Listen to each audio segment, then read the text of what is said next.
Welcome to Twin number 53, This Week in Nerd News, and Happy New Year 2022. In 5 minutes or less, I want to share with you 5 stories that we need to pay attention to with a focus on just one top story.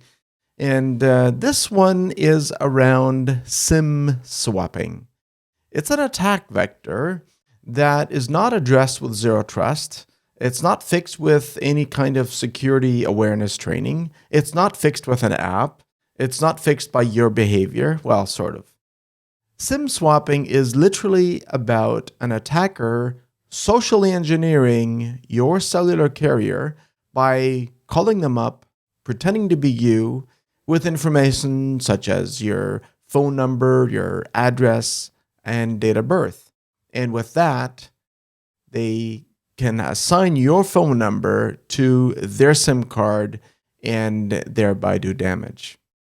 Here's a T-Mobile story that confirms that SIM swapping did in fact lead to a breach. And it's not the first time, because a few years ago, a well-documented criticism was backed up by real stories of financial loss. Now, even though account takeover protection is available, it's not on by default. And most carriers have this kind of service now. So this year, this month, in fact, I would say this week is where you need to protect your main phone number from SIM swapping, but I would take it one step further. Use a virtual number for services that absolutely need or only offer SMS for 2FA instead of your main number.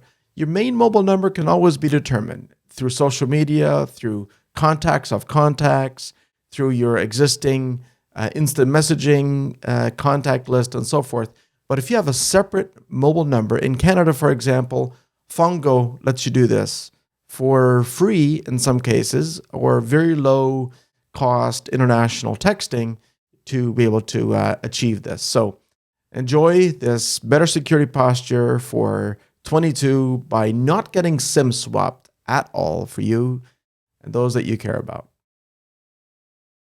In the second story, Google warns that NSO hacking is on par with elite nation-state spies. Not that we needed Google to tell us this, because we keep on seeing successful Pegasus attacks that spy on iPhones, at least iPhones that are not on zero trust connectivity.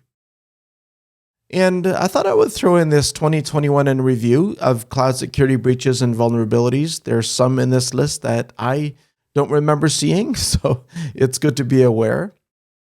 And there's also the year in Microsoft bugs. It's a good review of what happened in 21, and maybe we should be wise and use this to forecast what 2022 might look like and have our security posture be set up appropriately. And it's never taking more than about a day, because over the weekend, Microsoft had to issue a fix for an Exchange Y2K22 bug that crippled email delivery service. And this was because of date check problems. And software developers never stop having to deal with year rollovers, daylight saving time changes, and daylight saving time adoptions in different time zones, and so forth. But here we are. And finally, did you know that if you like to use DNS-based filtering, you can actually combine a number of service providers instead of being tied to one by using DNS Harmony? So for example, you can combine Quad9, clean browsing, and even your Pi-hole to get the best of all worlds.